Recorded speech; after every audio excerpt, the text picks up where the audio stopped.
Okay guys, so this is part 2 of your video notes on mass to mass conversions. If you have not watched part 1 yet, you need to go back and do so now. Okay, so we were supposed to try problems 3 and 4 on our own. So let's take a look and see how we did. So hopefully we balanced our equation first. If I looked, I noticed that I was starting with 4 p's, but I only had 2. So I should have put a 2 there. That changed my COs, so I needed a 2 there, and now everything should be good.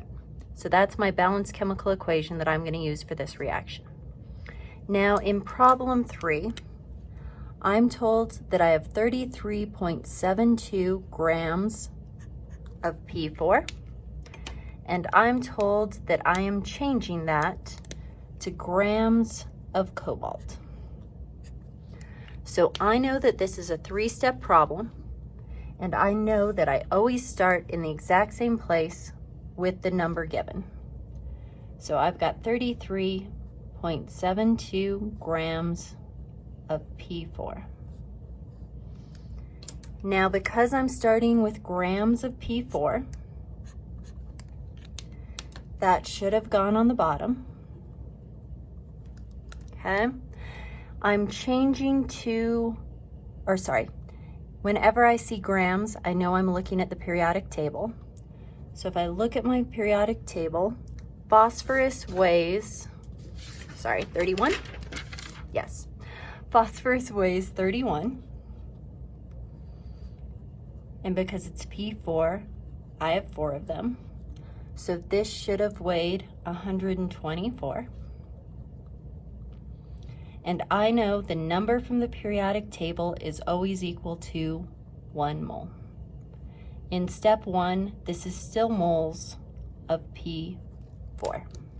Okay? So in step 2, my grams of P4 have gone away. I have moles of P4. So in order to make those go away, those should get moved to the bottom. Instead of P4, the question asks me about cobalt. Now it actually asks me about grams, but I know when I'm changing one element or compound into another, I need to use my mole ratios from the equation.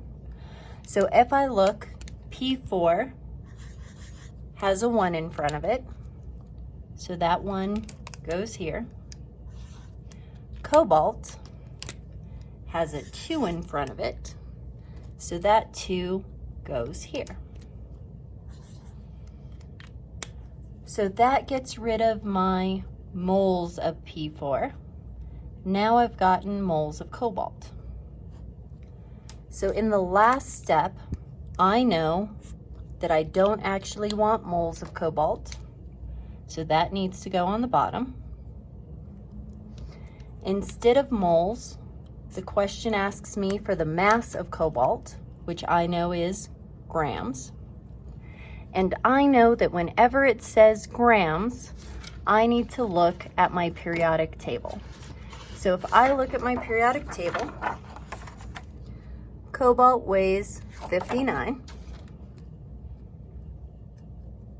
And the number from the periodic table is always equal to 1 mole.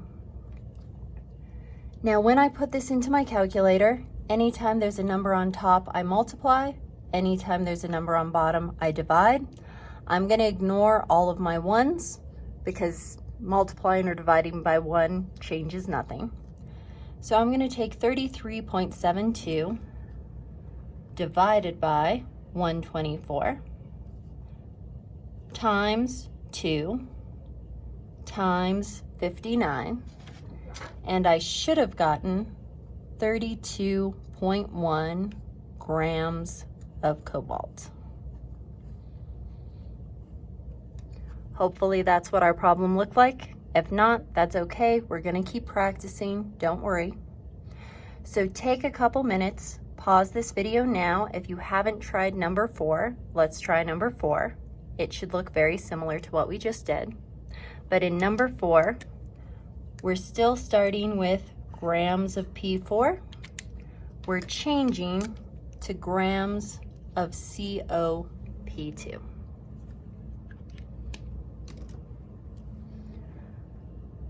Okay, so hopefully we've tried problem number 4 now. In problem number 4, I should have started with 33.72 grams of P4. I draw my time sign, I draw my line. Because I'm starting with grams of P4, I know that that needs to go on the bottom to cancel out. I also know that anytime I see grams, I have to look at the periodic table. Now, I already calculated the molar mass of P4 in the last problem. I said 31 was the mass of P. There are 4 of them, so that weighs 124. And I know that the number from the periodic table is always equal to 1 mole. Now, it's still P4 at this step. Step 2, I want to make moles of P4 go away, so that goes on the bottom. Instead of P4, the question asks me about COP2. Now, the question actually asks me about grams, but I know I can't change straight from moles to grams of different elements or compounds. I have to use the mole ratio from the equation. So if I look at the balanced chemical equation, COP2 has that 2 in front of it. So I'm going to put that there. P4 has this 1 in front of it. So I'm going to put a 1 there. This second step got rid of moles of P4, gave me moles of COP2. I know that's not what the question asked me about, so I need to make this go away. It goes on the bottom. Instead, I want grams. So I know I need to look at the periodic table. I said that cobalt weighs 59 grams, and in COP2, there's only 1 of them. Phosphorus, I said weighed 31 grams. COP2 has 2 of them. So if I add 59 plus 62, I should get 121 grams. So that goes on top of the line for my molar mass.